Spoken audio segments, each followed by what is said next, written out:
الحمد لله نحمده ونستعينه ونستغفره ونؤمن به ونتوكل عليه ونعوذ بالله من شرور أنفسنا ومن سيئات أعمالنا من يهده الله فلا مضل له ومن يضلله فلا هادي له ونشهد أن لا إله إلا الله وحده لا شريك له ونشهد أن سيدنا ومولانا محمدا عبده ورسوله صلى الله تعالى عليه وعلى آله وأصحابه وسلم تسليما كثيرا كثيرا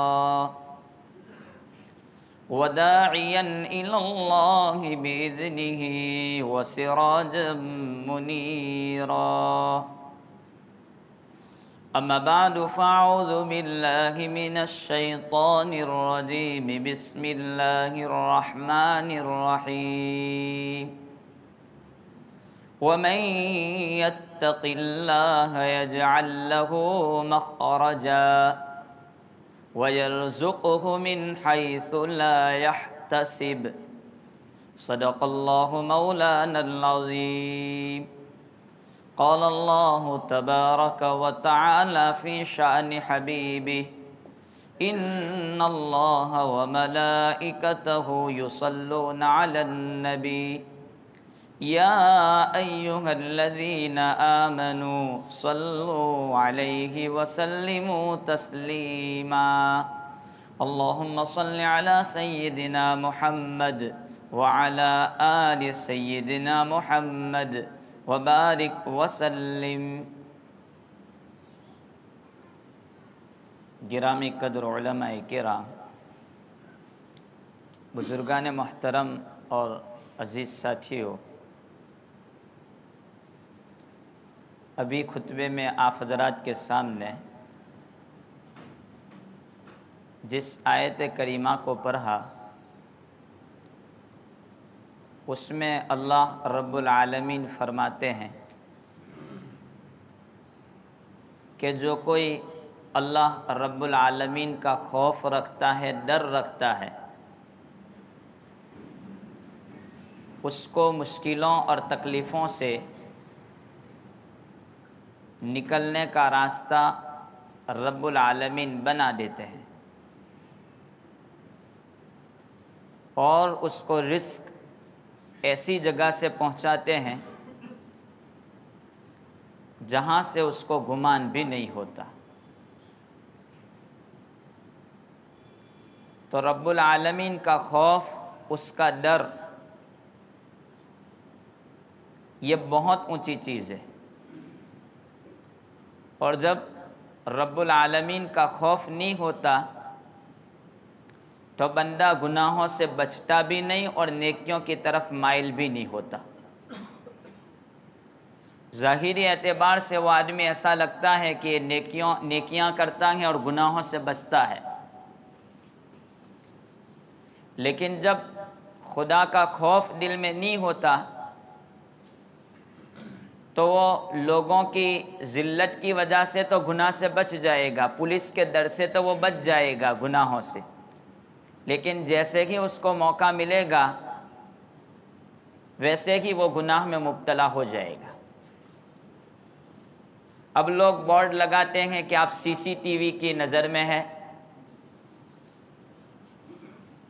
لیکن وہ آدمی جب سی سی ٹی وی کیمرہ جہاں بھی جائے گا اس کو تلاش کرے گا، اس کی نگاہیں اوپر جائے گی،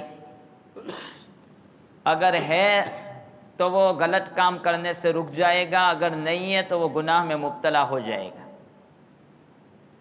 حالانکہ ہر سی سی ٹی وی کیمرے کے بورڈ کے ساتھ بلکہ ہر گلی محلے میں یہ بورڈ لگنا چاہیے کہ آپ سی سی ٹی وی سے پہلے خدا کی نظر میں ہیں۔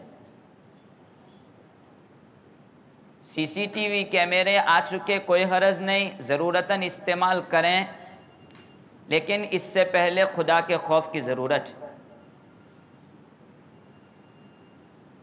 اس کے لیے آدمی الگ پلاننگ کرے گا اور گناہ میں مبتلا ہونے کی کوشش کرے گا۔ تو جب تک خدا کا خوف نہیں ہوتا، بندہ گناہ سے بھی نہیں بچتا اور نیکیوں کی طرف مائل بھی نہیں ہوتا، اور وہ بچے گا تو لوگوں کی شرم کی وجہ سے یا چھوٹے بچے کے ڈر کی وجہ سے بچ جائے گا، جیسے ہی موقع ملے گا کام کر لے گا۔ امریکہ میں سن 1927 ان لوگوں نے شراب پر پابندی لگانے کے لیے سوچا کہ کسی طرح شراب پر پابندی عائد کر دی جائے، تو انہوں نے فیکٹریوں کو سیل کروا دیا، بند کر دیا کہ شراب بکنا بند، اب کوئی استعمال نہیں کرے گا۔ دیکھا چلتا رہا یہ سلسلہ، تو لوگوں نے اپنے گھروں میں بھٹی بنائی اور بھٹی بنا کر کے اس میں شراب بنانا شروع کیا۔ یہاں پر تو کچھ بھی صفائی کا خیال کیا جا سکتا تھا، لیکن اب گھروں میں کوئی خیال نہیں رہا، لوگ اپنے گھروں میں بنا بنا کر کے جتنا پیتے تھے اب اس سے زیادہ پینے لگے۔ مجبوری کے درجے میں 1-2 سال میں یہ قانون ان کو واپس کھینچنا پڑا، کیونکہ وہ پولیس جہاں جاتی تھی وہاں بچتے تھے، ظاہر میں بچتے تھے، گھروں میں بناتے تھے۔ حضرت نبی کریم صلی اللہ تعالی علیہ وسلم پر جب شراب کی حرمت کے بارے میں آیتیں اتری اور صحابہ سے جب یوں کہا کہ ان الخمر قد حرمت، کہ شراب حرام قرار دی گئی، تو وہ صحابہ جن کے شراب کے 200 نام ہوا کرتے تھے اور بڑی لذتوں کے ساتھ پیتے تھے، انہوں نے مدینہ کی گلیوں میں شراب کو بہا دیا کہ اب ایک گھونٹ بھی ہم اپنے منہ کی طرف نہیں لے جا سکتے، حالانکہ کوئی دیکھنے والا نہیں تھا، اپنے گھروں پہ شراب پی رہے ہیں۔ تو یہ بات تقویٰ کی ہے، خدا کے خوف کی ہے۔ اب وہاں پر کسی پولیس کو تعینات کرنے کی ضرورت پیش نہیں آئی کہ آپ جاؤ کون صحابی شراب پیتا ہے، سب بند ہو چکا کہ بس اللہ کا حکم، بات ختم، حساب دینا ہے کل، آج آیت آ چکی، اب نہیں پی سکتے۔ اور وہ تو رات دن اسی میں لگے رہتے تھے، راتوں کی مجلسیں شرابوں میں ہوتی تھی۔ حرام ہو چکا کہ اب نہیں پی سکتے، مطلب نہیں پی سکتے۔ انس بن مالک فرماتے ہیں کہ میں شراب پلا رہا تھا لوگوں کو، تو ایسے وقت میں جب حکم آیا تو کسی نے پیالہ بھر کر کے اپنے منہ کے طریق پہنچایا تھا، کسی نے پیالے میں شراب بڑی تھی، ساری کی ساری شرابیں انہوں نے پھینک دی۔ ہم ہوتے تو کہتے اتنا پی لوں، کل سے حکم کا عمل کر لوں گا۔ حرام مطلب حرام۔ تو جب خدا کا خوف ہو تو آدمی گناہوں سے بچے گا اور نیکی کی طرف مائل ہوگا، اور جب خدا کا خوف نہیں تو آدمی بہانے ڈھونڈے گا نیکی کرنے کے بھی، کہ نیکی سے کس طرح میں بچ جاؤں۔ اب آدمی نماز کے متعلق بھی بہانے ڈھونڈے گا کہ آج بارش زیادہ ہوئی ہے تو اب نماز پڑھنے کا مسئلہ کیسا دکھتا ہے، تو اس وقت بہانے تلاش کرے گا۔ نماز چھوڑنے کے بہانے بھی وہ تلاش کرے گا۔ دکان پہ ہے، میں اکیلا ہوں، اب اتنا سارا سامان، اس کو بند کرنا بڑا مشکل کام ہے، نماز نہیں ہو سکتی، میں نہیں جا سکتا، بہانہ ڈھونڈے گا۔ میں راستے سے بائک لے کر کے آ رہا تھا، کھڈے میں سے پانی اڑا، اب معلوم ہے نہیں ناپاک ہے کہ پاک ہے، تو اب میں کیسے نماز پڑھ سکتا ہوں؟ تو نیکی سے چھٹنے کے بھی بہانے ڈھونڈے گا۔ حضرت نبی کریم صلی اللہ تعالی علیہ وسلم کا ارشاد گرامی، اگر کوئی ایک بندہ نماز چھوڑ دے تو 40 گھروں تک اس کی بے نمازی کی نحوست 40 گھروں تک پہنچتی ہے۔ اب ہم اپنی روزی کو تلاش کرتے ہیں، اسی میں یہ ہو نہیں سکتا۔ علماء مشائخ نے لکھا ہے کہ 15 گناہ نماز چھوڑنے والوں پر ہوتے ہیں، 15 قسم کی بلا میں وہ مبتلا ہوتا ہے، 15 قسم کی تکلیفوں میں اسے مبتلا کیا جاتا ہے۔ سب سے پہلی بلا اس کے چہرے سے نور ختم کر دیا جاتا ہے۔ آج ہمارے نوجوان اور ہماری ماں بہنیں چہرے پر خوبصورتی کے لیے الگ الگ قسم کے میک اپ اور فیرن ہیمسن اور وہ تمام قسم کی ٹیوب اپنے چہروں پر خوبصورتی کے لیے لگاتے ہیں۔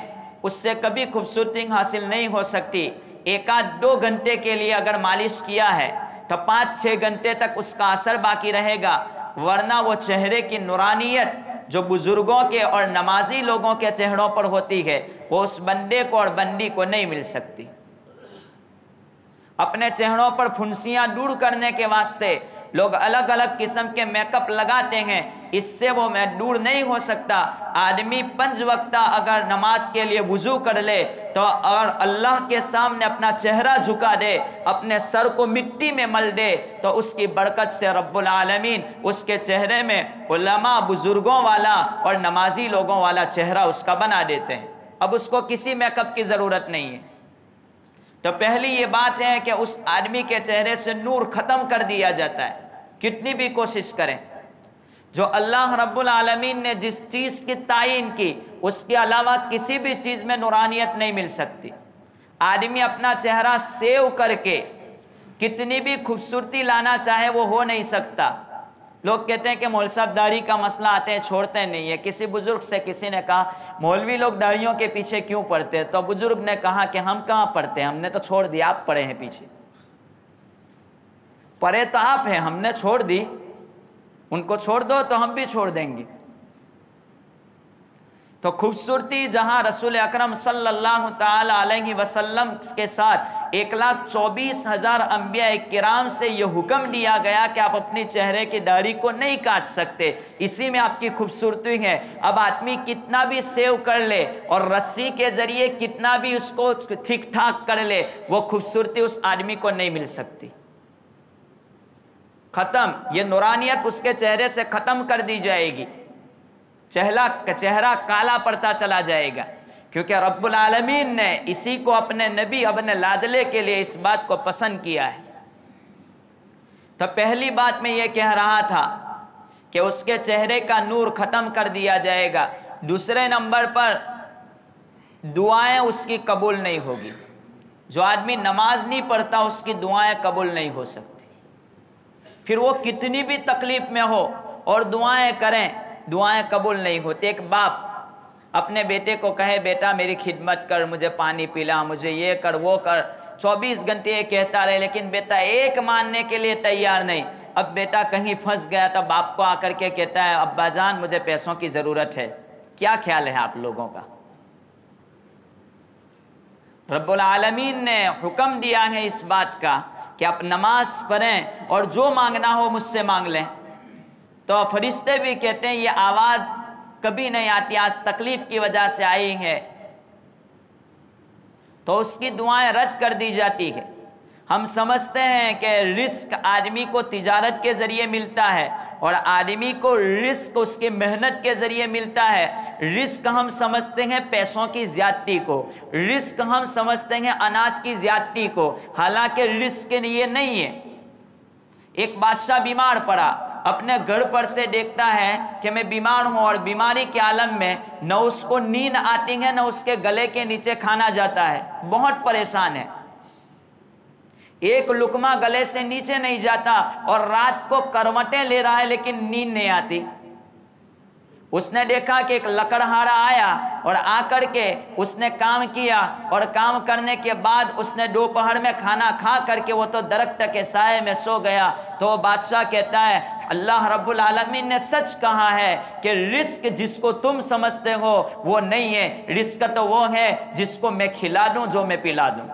اگر سارا رزق ہو جاوے اور اللہ رب العالمین ایک لقمہ گلے سے نیچے جانے سے روک لے تو دنیا کی پوری طاقتیں اس کو نیچے نہیں اتار سکتی۔ ہم اس کو رزق اور روزی سمجھتے ہیں۔ اگر اللہ نہ سلانا چاہے تو ساری طاقتیں اور دوائیاں مل کر کے بھی ایک آدمی کو نیند نہیں دے سکتی۔ تو بادشاہ نے کہا واقعتاً یہ سارا مال اور خزانہ میرے پاس ہے، اس آدمی کے پاس کچھ بھی نہیں ہے، مزدوری کرتا ہے اور ابھی مزدوری کی اور مزدوری کر کے تھکا ماندہ وہ تو سو گیا، کوئی گولی کی ضرورت نہیں۔ تو اس کی دعائیں قبول نہیں ہوتی۔ مفتی تقی نے اس پر ایک بات لکھی ہے کہ ایک مرتبہ میرا سفر ہوا ایک مالدار آدمی کے وہاں، تو میں اس کے ملاقات کے لیے گیا۔ وہ بیمار تھا اور بہت سارے روپیوں کا وہ مالک تھا، بینک میں اس کے پیسے بھرے پڑے تھے۔ میں نے اس سے ملاقات کی، کیا خبر، خیریت سے ہے، کس طرح تیری حالت گزرتی ہے؟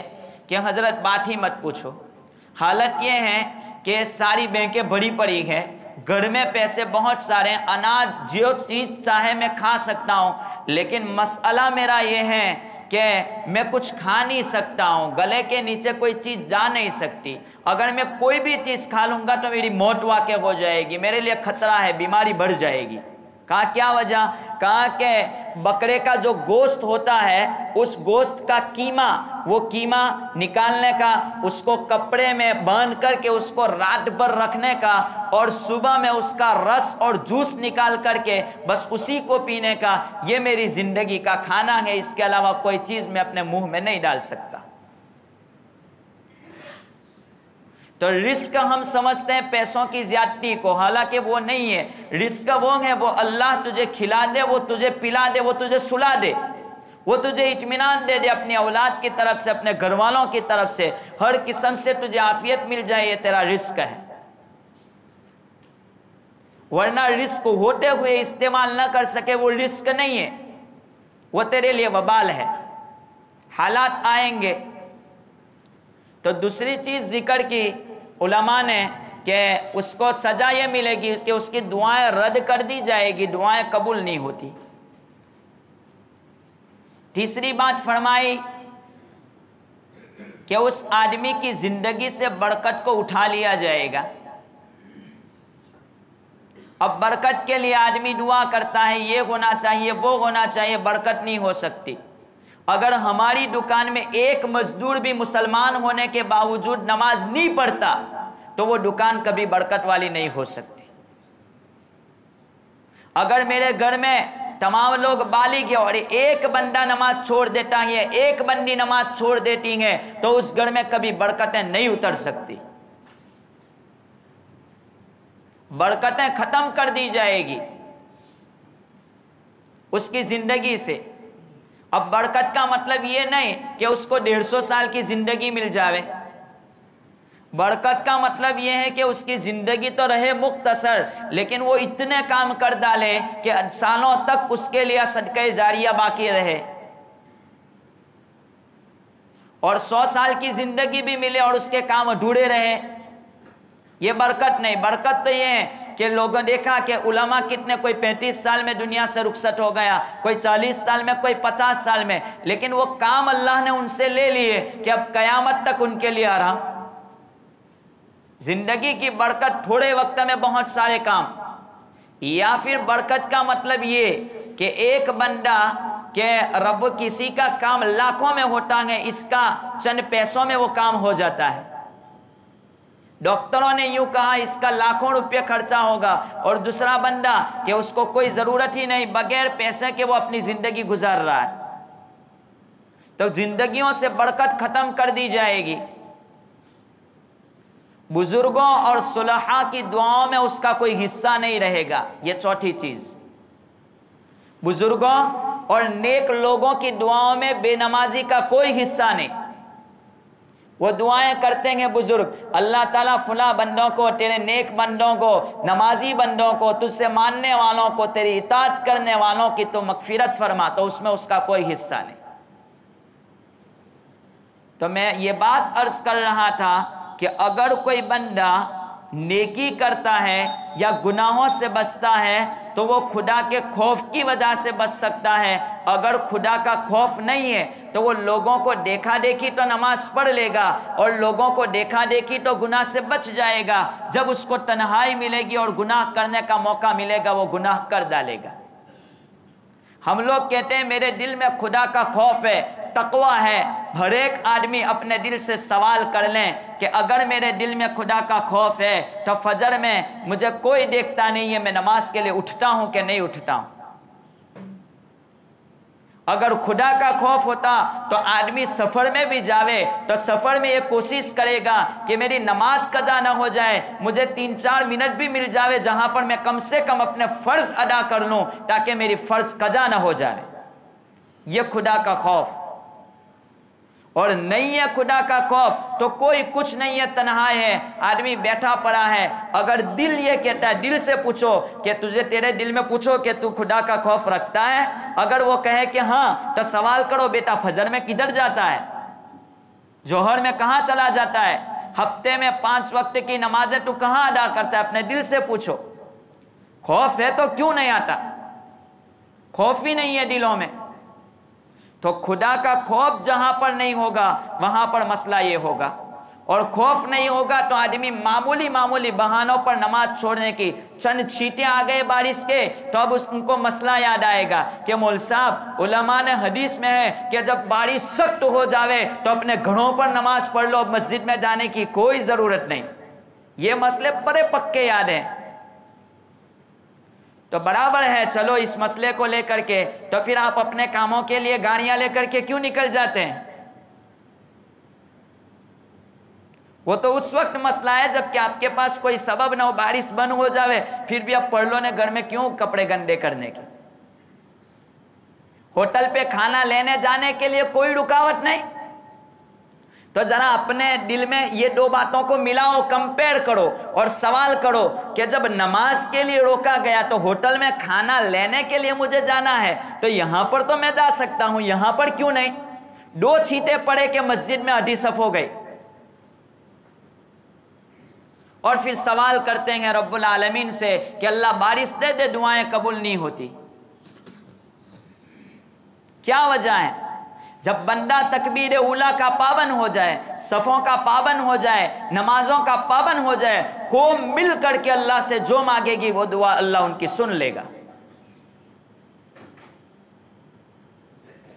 لیکن اتنی غفلت ہمارے ذہنوں میں، ہمارے دل و دماغ میں آ چکی ہے کہ اب ایک باپ کو بھی پرواہ نہیں ہے کہ میری دکان میں برکت کیوں نہیں ہے، میرا بیٹا مسجد تک نہیں جاتا۔ ماں اپنے بیٹوں کو کوستی ہے، اپنی اولاد کو کوستی ہے بے برکتی کی وجہ سے، لیکن ایک بیٹے کو، ایک بیٹی کو فجر کی نماز کے لیے اٹھانے کے لیے کوئی تیار نہیں، کوئی حساب نہیں۔ اگر بچہ بیٹی اسکول نہیں جاتے تو سب کو پرواہ ہے، اس مسئلے میں کوئی پرواہ تلک نہیں ہے۔ تکبیر اولیٰ کی پابندی کی جائے۔ اب لوگ یہ راستے کی مسجد ہے تو ایک مسئلہ میں آپ کو سمجھاؤں کہ یہاں دکانوں والے لوگ آتے ہیں مسجد میں نماز ادا کرنے کے لیے، وہ بیچارے جلدی آ جاتے ہیں نماز میں، اب وہ دکان پر چھوڑ کر کے آتے ہیں، اور ایسے وقت میں ہمارے جو مسلیان ہوتے ہیں ارد گرد کے یہاں گھروں والے، وہ لوگ پیچھے آتے ہیں، اور اگر کوئی اپنی ضرورتاً جلدی نکلنا چاہتا ہے تو اس وقت چلاتے ہیں کہ کیا اتنی جلدی ہے، کیوں ہم جلدی نہیں آ سکتے تاکہ تمام لوگ جماعت کے ساتھ نماز ایک ساتھ پڑھ سکیں۔ یہ کیسے ہو سکتا ہے کہ پھر دادا گیری پیچھے آنے؟ ہو سکتا ہے وہ بیچارے کو ضرورت تو یہ ہے کہ آدمی جہاں تک اس کو بچا سکتا ہے بیٹھا رہے، لیکن جہاں اگر کوئی مشغول نہیں ہے، آپ سفر سے نہیں آئیں گے، آپ اپنے گھر پر ہیں، پھر کیوں لیٹ آ رہے ہیں؟ کیا وجہ؟ سستی منافق کرتا ہے نماز میں، مومن بندہ نماز میں سستی نہیں کر سکتا۔ قرآن نے کہا مومن بندہ نماز میں سستی نہیں کر سکتا، منافق ہی نماز میں سستی کر سکتا ہے۔ اس مسئلے کو سمجھیں دل و دماغ سے، خالی اپنے دماغ کو نہ لڑائیں، اپنے نظریے سے ہر بات کو سوچیں کہ میری نماز کا عالم کیا ہے۔ مجھے مسئلہ سمجھ میں اس وقت آ جاتا ہے کہ بھائی بیماری بہت خطرناک ہے، اگر میں کسی سے مل جاؤں گا تو مجھے تکلیف ہو جائے گی، وائرس مجھے لگ سکتا ہے، تو نماز نہ پڑھنے سے میں اللہ کا عذاب نہیں آ سکتا۔ جماعت کی نماز مشروع ہوئی اس لیے ہے کہ تمام قسم کے لوگ ایک صف میں نماز پڑھیں۔ اب تو لوگ بیماری کے خوف سے اتنے دور کھڑے ہونے لگے ہیں کہ اب مجھے بیماری نہ لگ جائے، حالانکہ مزدور اور مالدار دو کو مسجد میں جمع کیا گیا، بادشاہ کو مسجد میں لایا گیا، مالدار کو مسجد میں لایا گیا، ڈاکٹر کو مسجد میں لایا گیا، وکیل کو مسجد میں لایا گیا۔ ایک مزدوری کرنے والا جس کے کپڑوں سے پسینے کی بو آتی ہے، اس کو مسجد میں لایا گیا کہ اب تم سب مل کر کے نماز پڑھو، تاکہ ایک ڈاکٹر کو یہ اس مزدور کے ساتھ میں نماز پڑھنے سے اس کا تکبر ختم ہو سکے کہ میں کس کے ساتھ نماز پڑھتا ہوں، میرا خدا بھی وہ، اس کا خدا بھی وہ بھی اس کو سجدہ کرتا ہے، میں بھی اسی کو سجدہ کرتا ہوں، اور آج میں تھوڑی بہت اپنی صفائی جھاڑنے کے لیے تھوڑا دور کھڑا ہو جاتا ہوں، یہ مناسب نہیں ہے۔ اگر کوئی بڑا پرائم منسٹر آ جائے تو لوگ اس سے اڑنے کی کوشش کرتے کسی طرح میرا جسم بزرگ سے لگ جائے۔ ذرا سمجھنے کی ضرورت ہے، صفوں میں جگہ چھوڑ کر کے کھڑا رہنا متکبر ہے، متکبر ہے وہ آدمی، تکبر کرتا ہے۔ حضرت نبی کریم صلی اللہ تعالی علیہ وسلم نے ملا کے حکم دیا ہے، اس آدمی کا دل کبھی جڑ نہیں سکتا اور اس میں کبھی بھی برکتیں اس سوسائٹی میں نہیں ہو سکتی جہاں لوگ صفوں میں جگہ چھوڑ دیں۔ دلوں میں نفرتیں پیدا ہوگی، لڑائیاں ہوگی، جھگڑے ہو جائیں گے، کتنی بھی دعائیں کر لو کبھی اتفاق نہیں ہو سکتا۔ اور یہود اور عیسائی اپنے مشن میں کامیاب ہو چکے، ان کو جو مشن کرنا تھا کہ کسی طرح بندوں کا خدا سے توکل ختم کر دو، آج وہ اس مشن میں کامیاب ہو چکے ہیں اور مسلمان ساتھ دے رہے ہیں اس مشن میں۔ بڑی سنبھلنے کی ضرورت ہے۔ سب سے پہلے انہوں نے اپنے مشن کی ابتدا اس جگہ سے کی جہاں پر پوری دنیا میں ٹیلی کاسٹ کیا جا سکتا ہے کہ دیکھ لو۔ بڑا سنبھلنے کی ضرورت ہے۔ خوف خدا جب تک نہیں ہو سکتا کوئی گناہ سے بچ نہیں سکتا، نیکی کی طرف مائل نہیں ہو سکتا۔ اگر اذان ہو جاوے اور مجھے مسجد یاد نہیں آتی، سوال کرو دل سے، تو کس سے ڈرتا ہے؟ تجھے حساب کس کو دینا ہے؟ کس خدا کے پاس تجھے جانا ہے؟ تیری قبر کیسی ہوگی؟ تیری موت کیسے آئے گی؟ بہت ساری چیزیں ہیں۔ اللہ رب العالمین ان باتوں پر ہمیں عمل پیرا ہونے کی توفیق عطا فرمائے۔ آمین وآخر دعوانا الحمدللہ رب العالمین۔